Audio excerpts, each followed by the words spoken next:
Chapitre 1. Les grands conflits et alliances du XXe siècle. Partie 2. Du chapitre 1. Cher analyste en géopolitique, défense et sécurité internationale. Dans la partie 1 de ce cours, nous avons vu le point 1.1. La Première Guerre mondiale, 1914-1918. L'embrasement d'un continent. Voyons maintenant le point 1.2. 1.2.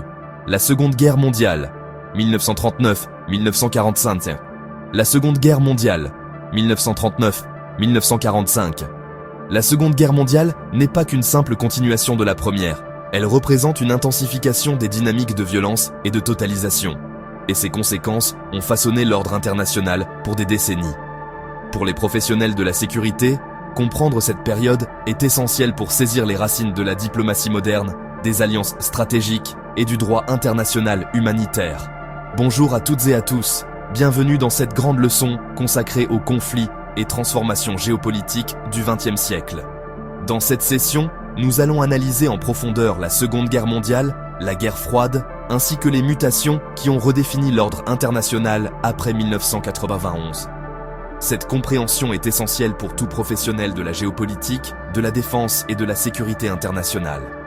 La Seconde Guerre mondiale n'est pas qu'une continuation du premier conflit mondial.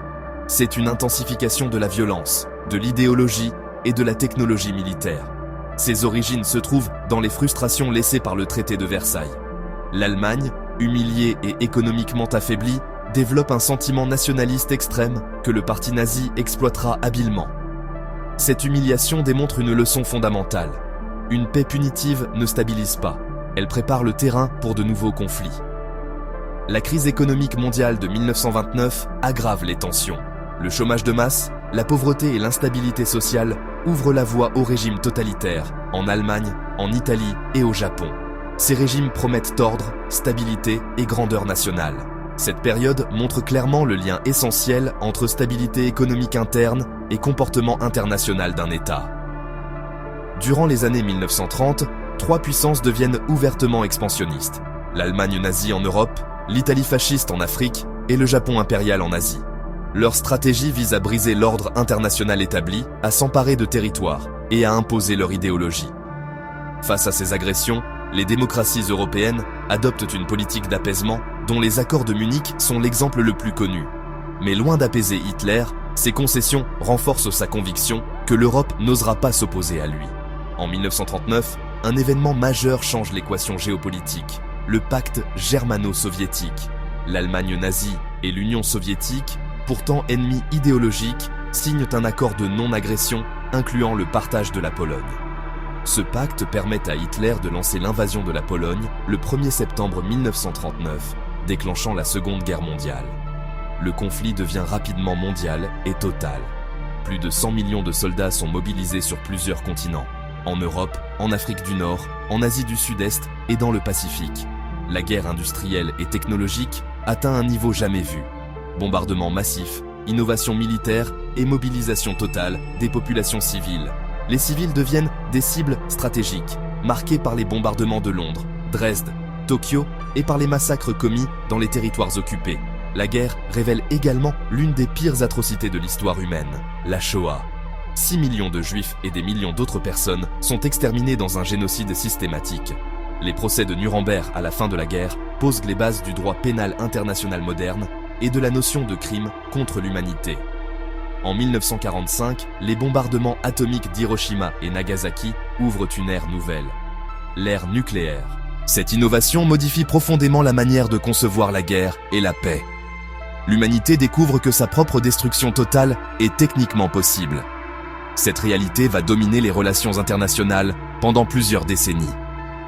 À la fin de la Seconde Guerre mondiale, le bilan humain est colossal, entre 60 et 70 millions de morts.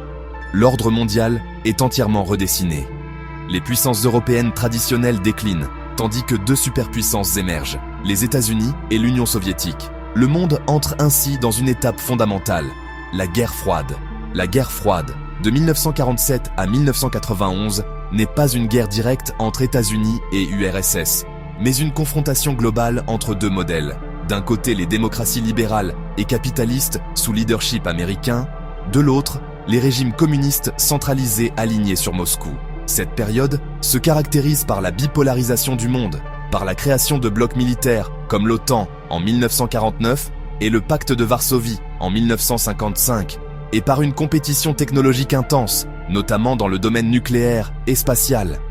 Le lancement du Spoutnik soviétique, puis les missions Apollo américaines, deviennent les symboles d'une rivalité technologique totale. La doctrine stratégique dominante de cette époque est la dissuasion nucléaire, plus précisément la doctrine MAD, pour destruction mutuelle assurée. Son principe est simple, si l'une des deux superpuissances attaque l'autre avec une arme nucléaire, la riposte serait automatique, conduisant à une destruction totale des deux camps. Ainsi, paradoxalement, la capacité de détruire l'autre devient un instrument de maintien de la paix. La guerre froide n'a pas connu de bataille directe entre superpuissances, mais elle fut marquée par des crises majeures. Le blocus de Berlin en 1948, la crise des missiles de Cuba en 1962 et de nombreuses guerres par procuration, la Corée, le Vietnam, l'Afghanistan, ainsi que de nombreux conflits en Afrique et en Amérique latine. Ces guerres démontrent comment des rivalités globales peuvent transformer un conflit local en crise internationale durable. Entre 1989 et 1991, le monde assiste à un basculement géopolitique majeur. La chute du mur de Berlin symbolise la fin de la division Est-Ouest. En 1991, l'Union soviétique s'effondre, donnant naissance à 15 nouveaux États indépendants. Le monde bascule dans une période perçue comme unipolaire, sous domination américaine. Cependant, ce nouvel ordre international apporte lui aussi de nouveaux défis. La multiplication des conflits internes, comme en Yougoslavie ou au Rwanda, l'essor du terrorisme transnational, avec les attentats du 11 septembre 2001, les risques de prolifération nucléaire et les menaces émergentes telles que les cyberattaques, les crises énergétiques et le changement climatique, montrent que la sécurité internationale devient de plus en plus complexe. Les institutions créées après 1945, notamment l'ONU, jouent toujours un rôle central, mais se heurtent aux limites du droit de veto et aux rivalités entre grandes puissances.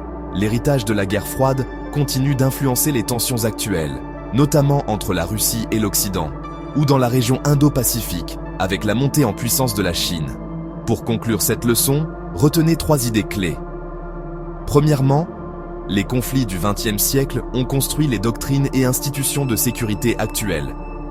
Deuxièmement, la technologie, la dissuasion et l'information sont devenus des piliers essentiels de la stratégie moderne.